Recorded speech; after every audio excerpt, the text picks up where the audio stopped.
Yeah, just pleased with the result yesterday, and obviously Pittsburgh is too. And uh, I think our team is really glad to be able to have another day to practice together and be around each other, and obviously get the opportunity to compete to go to the Final Four. And I think we're just embracing every moment we have, and what a great opportunity we have tomorrow at 5 o'clock. Coach, only one team this season has been able to get the edge over Pitt. What's it going to take for you guys to knock them down tomorrow?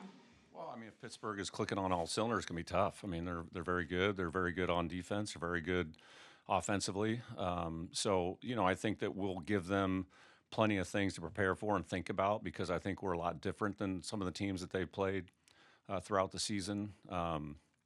But we're going to get some opportunities to score because our serve's going to put some pressure on them when we get those opportunities, or we can convert and transition. And they're going to go on some runs. I mean, they're going to capable of playing at a high level. So when that happens, do we stay in character and stay composed and just legitimately look forward to the next point? Greg, Dan Fisher said that he watched a lot of Kentucky video last night, but he also got a good night's sleep. What was your Friday to Thursday night? Probably very similar, I would say. Got a good night's sleep and watched a lot of Pittsburgh video, but also enjoyed watching some of the other matches going on and talked to my family, and just did the normal routine, I guess. Craig, what was the conversation like between sets 3 and 4 yesterday with your team? I don't. I think it's sometimes overstated that something revelationary is said in huddles and timeouts, and one of the strengths of our team the last half of the season is just being able to refocus and get on to the next point. I mean, you have to give credit to teams when they do things well, and Missouri served really well in that stretch and got us out of system and uncomfortable. And it's just about can we be us? Can we do Kentucky volleyball? Can we maybe flip the rotation a little bit so we don't get stuck in the same rotation with the same server going at us? Can we make little adjustments? But those are things that we've done all year long in practice and different matches, and it's just about finding the right balance of adjustments and also just executing what Kentucky volleyball is about. Aaron and Eleanor, anything you can add to what you guys were saying to each other or feeling between the third and fourth set, please? I think that we went into the hallway after the second set and we're just saying that we can feel that we're not playing our best, even though we won the second.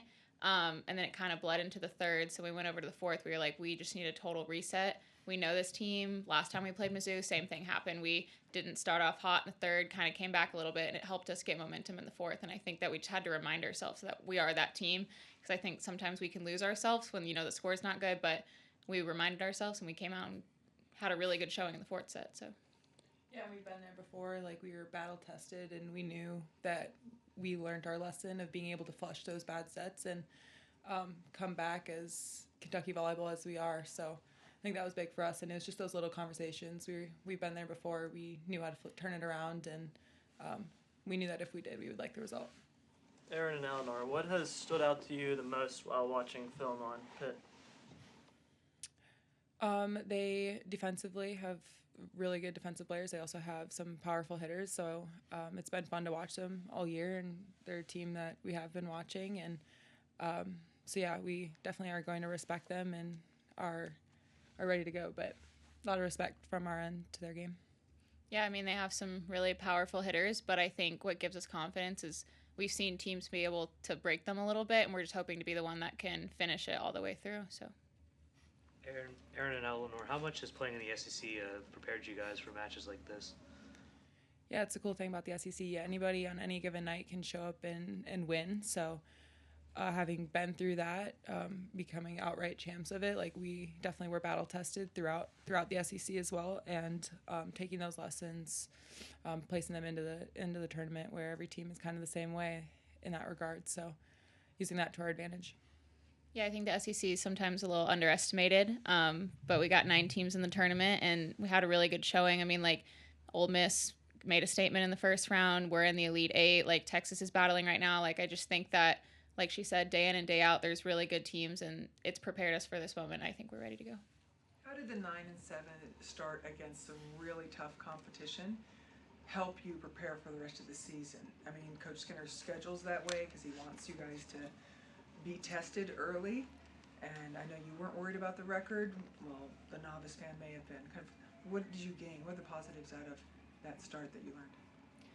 I just think that it's hard in the moment when you're not winning games, but you're learning so many lessons, and you can see each game how the little things are improving, even though you might not be getting the wins. And then when you get into SEC play and you start to see it unfold and us getting all together, that's when you know that it's worth it. And then you get in these big moments in the Elite Eight, and that's when you know it's going to pay off. I wouldn't have wanted to start off 10-0, but not had a good team to play against, and then I have to go play the number one team in the nation tomorrow. It doesn't give you confidence going into it. So that's how I feel.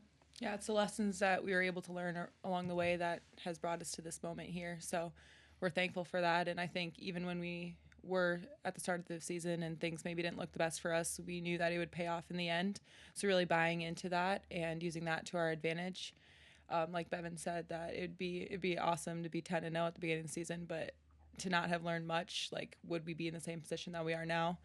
I mean, it'd be hard to make an argument for that, in my opinion. So we were glad that we were battle tested at the beginning of the season, and we feel like that's a big part of why we're here.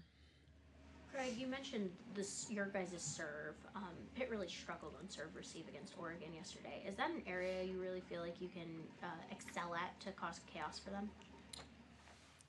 Well, you hope so. I mean, we've been a really good serving team for most of the season. So I'm sure that they're talking about that. I think most teams that we've played would give credit to our serve, but every day is a new opportunity, and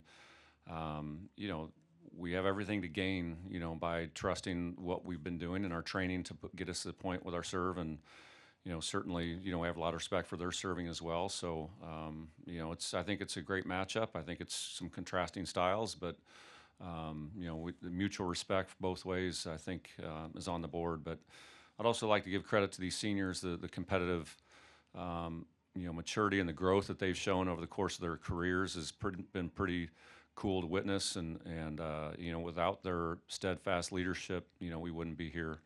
So I think it's a cool combination of our senior leadership and our youth movement that has been a great combination to be a part of.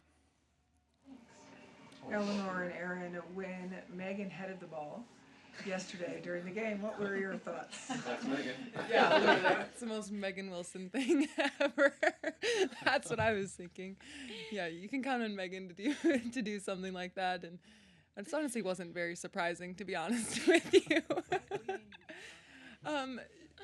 She's just such an athlete, and she just plays volleyball. Like, she's not somebody that's like, she's kind of just very free and kind of doing her thing, and like she's never taking anything like too seriously. So like to be able to she's always like trying random cool plays that they could try in a game, and always messing around with things. So I think if there's one person to do that, like, she would be at the top of my list, and it wouldn't even be close. Yeah. So that's her back-to-back years of being SEC or ESPN Sports Center top 10 list.